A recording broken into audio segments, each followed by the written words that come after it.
औज़ुबिल्लाहिल समीउल अलीम मिनश्शैतानिर्रजीम बिस्मिल्लाहिर्रहमानिर्रहीम इय्याका नअबुदु व इय्याका नस्तईन या हादी इहदिनस सिरातल मुस्तकीम। अस्सलामु अलैकुम मेरे प्यारे व्यूअर्स, मैं हूँ आमिल मोहम्मद ज़ुबैर। अगर आपको मेरा चैनल पसंद आए तो चैनल को सब्सक्राइब कर लीजिएगा, और अगर आपको मेरी ये काविश ये वीडियो पसंद आए तो इसे ज़्यादा से ज़्यादा शेयर कीजिएगा।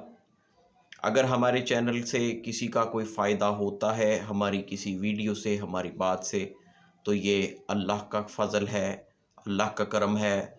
रब्बुल इज़्ज़त का शुक्र अदा कीजिए। और अगर हमारे चैनल से, हमारी किसी बात से, हमारे किसी लफ्ज़ से किसी का कोई नुकसान हो या किसी की कोई दिल आज़ारी हो, तो वो मेरा कसूर, मेरी गलती, मेरी मिस्टेक समझ के उसको माफ़ कर दीजिएगा। और अगर काबिल इस्लाह समझें मेरी उस मिस्टेक को, तो आप बिल्कुल मेरी इस्लाह कर सकते हैं। मैं हमेशा इस्लाह करने वालों की कदर करता हूँ।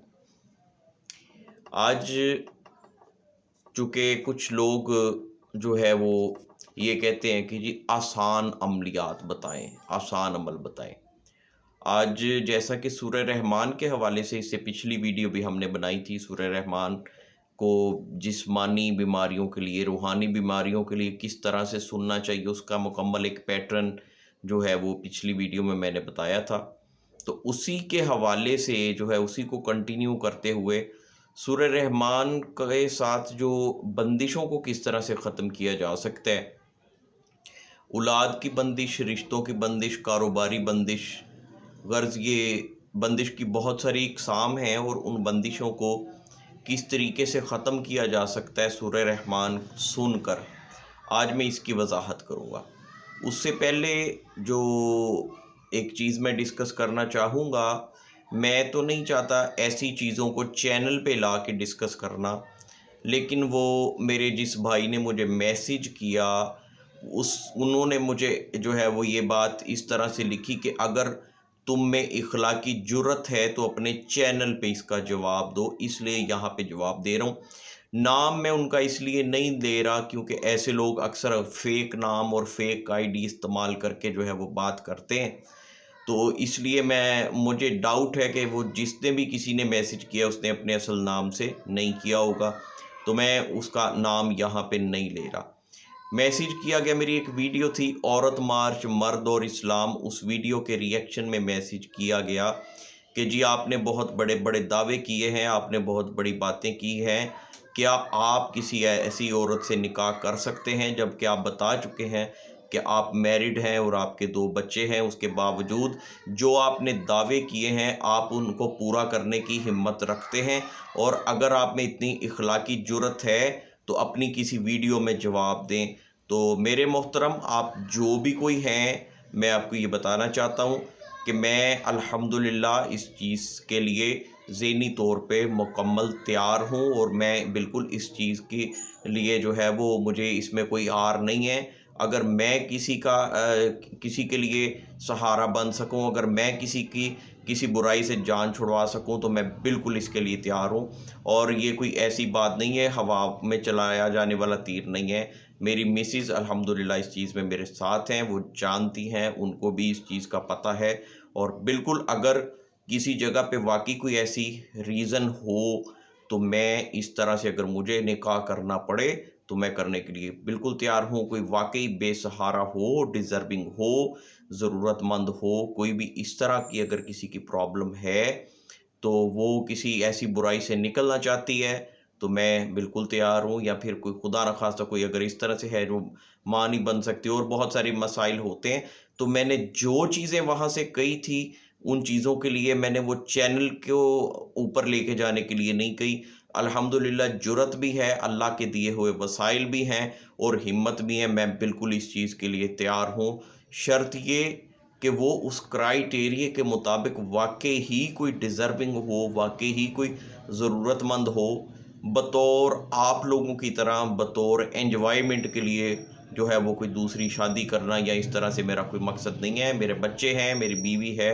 अल्हम्दुलिल्लाह मेरी औकात और मेरी सोच से बढ़ के मेरे रब ने जो है वो, अल्लाह रब्बुल इज़्ज़त ने मुझे दिया हुआ है। मैं इस चीज़ को कभी भी अय्याशी के लिए, एंजॉयमेंट के लिए कभी भी नहीं करूँगा।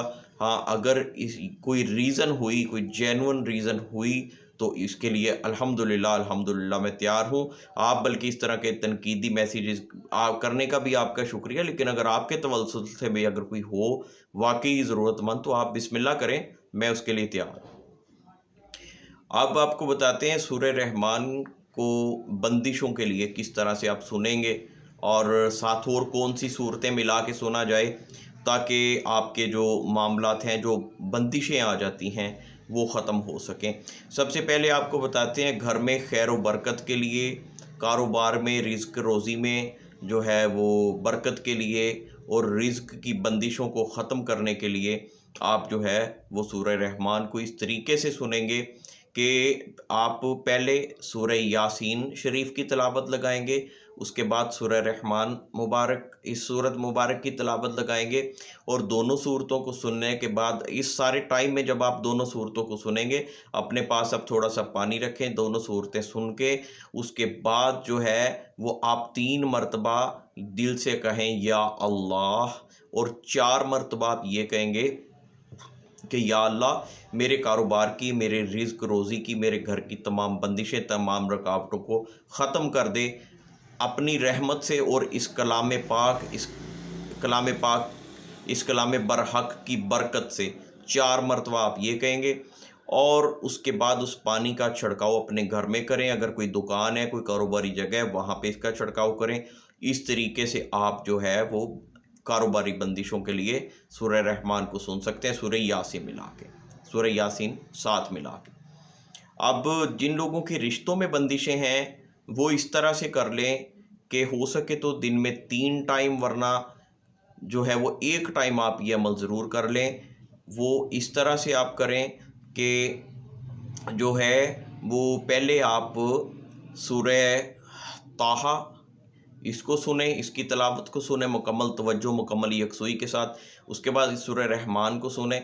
उसके बाद दुआ के लिए हाथ उठा के, और दुआ में 3 दफ़ा सिर्फ या अल्लाह या अल्लाह या अल्लाह, और 4 मरतबा ये कहें कि मेरी जो रिश्ते की बंदिश है इसको ख़त्म हो जाए इस कलाम पाक, इस कलाम बरहक की बरकत से। 4 मरतबा ये करें, उसके बाद अपनी दुआ मुकम्मल कर लें। इस तरह से करें। और जिन बच्चियों की रिश्ते की बंदिश के साथ साथ दूसरी प्रॉब्लम्स भी हो जाती हैं, पीरियड रुकना शुरू हो जाते हैं, बुरे बुरे ख्वाब आते हैं, इस तरह के मामलात होते हैं, वो इस तरह करें कि वो इसको सुनते हुए सूरह ताहा पहले और फिर सूरह रहमान, और पानी थोड़ा सा सामने रखें, और सुनने के बाद 3 दफ़ा या अल्लाह और 4 मरतबा ये कह के कि मेरी रिश्ते की बंदिश, जिनके साथ ख़ास तौर पे इस तरह के मामलात हैं बच्चियों के साथ कि पीरियड्स भी रुक जाते हैं, उन्होंने बोलना इस तरह से 3 दफ़ा या अल्लाह बोलने के बाद 4 मरतबा ये बोल रहे हैं कि मेरी रिश्ते की बंदिश और मेरी तमाम ज़हनी, जिस्मानी, रूहानी बंदिशें या अल्लाह ख़त्म कर दे इस कलाम पाक, इस कलाम बरहक की बरकत से। 4 दफ़ा बोल के उस पानी के ऊपर दम करके उस पानी को पी लें। अल्लाह के फ़ज़ल से, अल्लाह की मेहरबानी से जो है ये मसला आपका हल हो जाएगा। ये जितने भी तरीके बताऊँगा कारोबार के लिए, रिश्तों के लिए, औलाद के लिए, कम अज़ कम 90 दिन ज़रूर सुने। अल्लाह पाक मेहरबानी फ़रमाएगा, और इन दिनों के अंदर अंदर आपको अपना मसला हल होता नज़र आ जाएगा। कम अज़ कम 90 दिन तक ये अमल ज़रूर करें। और औलाद की बंदिश के हवाले से जो है वो इसका बेहतरीन तरीका ये है कि आपने सूरह रहमान के से पहले आपने सुनना है सूरह शम्स को, उसके बाद सूरह मरियम को, उसके बाद सूरह रहमान को, और उसके बाद जो है वो पानी के ऊपर 3 दफ़ा या अल्लाह और 4 दफ़ा ये कहेंगे कि मेरी जो औलाद नहीं हो रही, इसमें जो भी कोई रुकावट है मेरी, इस मसले की जो है वो तमाम मेरी ज़हनी, जिस्मानी, रूहानी बंदिशों को अल्लाह पाक इस कलाम बरहक की बरकत से जो है वो ख़त्म कर दे। अच्छा, औलाद की बंदिश वाले जो हैं वो अगर मियाँ बीवी दोनों बैठ के सुन लें तो वो ज़्यादा जल्दी इंशाल्लाह मसला हल होगा, ज़्यादा बेहतर तरीके से जो है वो इसका रिज़ल्ट जल्दी निकल आता है अगर दोनों सुने। अगर दोनों एक साथ नहीं है, अलहदा-अलहदा सुन सकते हैं, तो यही अमल दोनों कर लें। अल्लाह पाक इंशाअल्लाह ताला बेहतर करेंगे। लेकिन अगर अलहदा-अलहदा सुनना है तो फिर इस तरह से करें कि जो मर्द है वो सूरह रहमान से पहले सूरह आले इमरान को जो है वो मुकम्मल सुने, उसके बाद सूरह रहमान को सुन के उसके बाद इसी तरीके से पढ़ के पानी पी लें। ये औलाद की बंदिश के लिए बहुत ही बेहतरीन और बहुत ही मुजरबुल मुजरब जो है वो ये अमल है। और जो लोग कारोबार की वजह से बहुत ज़्यादा परेशान हैं, बेरोज़गारी का सामना है उनको, या काम मिलता है फिर छूट जाता है, या मुकम्मल बेरोज़गार हैं और किसी किस्म का कोई काम नहीं मिल रहा है, अप्लाई कर कर के अगर आप थक गए हैं, आपको कहीं से कोई रिस्पॉन्स नहीं मिल रहा है, कोई काम नहीं मिल रहा, तो आप 7 मुबीन वजीफ़ा सूरह यासीन इस तरह से आप नेट पे सर्च करें, आपको तिलावत की सूरत में ये अमल मिल जाएगा। आपने पहले ये सुनना है, 7 मुबीन वाली सूरह यासीन आपने सुननी है। जो पहली इस तरह से होता है इसमें कि पहली मुबीन तक पढ़ के फिर स्टार्ट से शुरू किया जाएगा, फिर दूसरी मुबीन तक, फिर स्टार्ट से, फिर तीसरी मुबीन तक, इस तरह से 7 मुबीनें उसमें पढ़ी जाती हैं। तो आप पहले इसको सुने, उसके बाद सूरह रहमान सुने, उसके बाद 3 दफ़ा या अल्लाह कह के 4 मरतबा अपना मकसद बोल के दुआ करें। इंशाअल्लाह ताला आपका मसला भी हल हो जाएगा। ये जो तरीके मैंने सुनने के लिए बताए हैं, इसी चीज़ को अगर कोई खुद पढ़ के करना चाहे अपने मसले के हिसाब से, अगर खुद पढ़ के आप ये उसके बाद आप ये अमल करना चाहें पानी वाला, तो फिर भी ठीक है। तिलावत सुनने की भी एक अलग तसीर है। और अगर आप ऐसा कर लें कि आप खुद भी पढ़ लें इसी तरीके से अपने मसले के हिसाब से, जो आपको बताया सूरह रहमान के साथ जो सूरत मिला के पढ़नी है, खुद भी पढ़ लें और तिलावत भी सुन लें। अगर आप ये दोनों काम करेंगे तो इंशाल्लाह इसका आपको ज़्यादा फ़ायदा होगा। और जो तिलावत है सुनने के लिए, वो हम जो है वो कारी अब्दुल बासित साहब की रिकमेंड करते हैं कि उनकी सुने, वो ज़्यादा बेहतर है। इसी तरीके से जो ख़ास तौर पे जो कैंसर पेशेंट हैं, या जो कोई बहुत ज़्यादा सीरियस बीमारियों में रहते हैं पेशेंट, उनको आप इस तरह से कर लें कि कम से कम 3 टाइम तो आप उनको लाज़मी जो है वो सुनवाएँ ना, बेशक वो लेटे-लेटे सुन लें। तो ये करें, और अगर हो सके तो हर अज़ान के बाद जो है वो आप उनको ये तिलावत सूरह रहमान की ज़रूर सुनवाएँ। अल्लाह के फ़ज़ल से जो है वो इसमें बड़ी जल्दी अफ़ाका होता है, मसाइल अल्लाह की मेहरबानी से हल हो जाते हैं। जो नामुमकिन चीज़ें हमें नज़र आ रही होती हैं, वो भी हल हो जाती हैं। जिन लोगों की जो है वो कोई इल्मी बंदिश होती है, यानी कि पढ़ने को दिल नहीं करता, स्टडी में दिल नहीं लगता, या फिर ये होता है कि जब अपने काम पे जाते हैं तो वहाँ से जो है वो दिल उकताना शुरू हो जाता है, या फिर कुछ लोगों के साथ ऐसा होता है कि जब अपने घर में आते हैं तो वहाँ से तबीयत में बेचैनी, उलझन, घबराहट शुरू हो जाती है। ऐसे लोग सूरह रहमान से पहले सूरह मुज़म्मिल और उसके बाद सूरह रहमान सुने, दोनों सूरतों को इस तरीके से मिला के सुने, और उसी तरीके से 3 दफ़ा या अल्लाह कहें और 4 मरतबा जो है वो अपना मकसद बोलें कि या अल्लाह पाक, इस कलाम पाक, कलाम बरहक की बरकत से मेरी ये जो भी वजह है, ये जो भी घबराहट, उलझन, बेचैनी, जो कुछ भी है, वो इस कलाम पाक, इस कलाम बरहक की बरकत से जो है वो ख़त्म हो जाए। तो इंशाअल्लाह ताला जो है वो अल्लाह के फ़ज़ल से, अल्लाह की मेहरबानी से वो चीज़ ख़त्म हो जाएगी।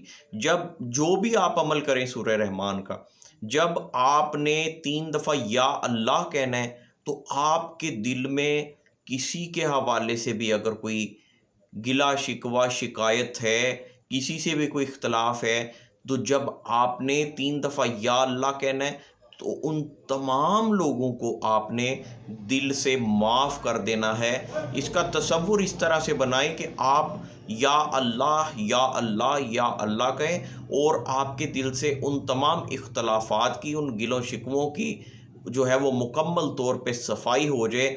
ये बहुत ज़रूरी है, और इसके साथ आपको फ़ायदा जल्दी होता है। और एक बात जो अक्सर औक़ात कहा करता हूँ, आज की वीडियो में भी मैं इसी बात से वाइंड अप करूँगा कि आप जब भी कोई रूहानी अमल करें, आप कोई अमल कर रहे हैं या फिर सूरह रहमान आप सुन रहे हैं, जो आपको मुशाहिदात होते हैं, जो फ़ायदे आपको नज़र आते हैं, अपने मामलात, अपनी रिसर्च, अपने बेनिफिट आपने किसी को नहीं बताने। अगर आप किसी को वो अमल बताना चाहते हैं तो आप हमारी वीडियो का हवाला दे के बता सकते हैं, या आप उसको ये कहें कि जी ये कलाम बरहक है, आप करके देखें, उम्मीद है कि अल्लाह पाक बेहतरी करेगा। ये मत बताया करें कि मैंने ये अमल करना शुरू किया तो मेरी दवाई छूट गई है, मैंने ये अमल करना शुरू किया तो मुझे इससे ये फ़ायदे मिल रहे हैं। जब तक आपका अपना इलाज पूरा नहीं हो जाता, आपको क्या फ़ायदा हो रहा है, आपको क्या महसूस हो रहा है, आपको क्या फीलिंग आ रही है, आपका मसले में कितनी इम्प्रूवमेंट आ रही है, ये चीज़ आपने किसी के साथ डिस्कस नहीं करनी, ये चीज़ आपने किसी को नहीं बतानी। बहुत जल्द इंशाल्लाह अपने नए मौजू के साथ हाजिर होंगे, उस वक्त तक इजाज़त दीजिए। अपना बहुत सारा ख्याल रखिएगा, अपने इर्द गिर्द वालों का, दोस्तों, रिश्तेदारों, हमसायों का बहुत ज़्यादा ख्याल रखिएगा। आप अगर उनके किसी काम आ सकते हैं, आप उनकी कोई ज़रूरत पूरी कर सकते हैं तो इसमें हरगिज़ देर ना कीजिए। अल्लाह हाफ़िज़। अस्सलामु अलैकुम व रहमतुल्लाहि व बरकातुहू।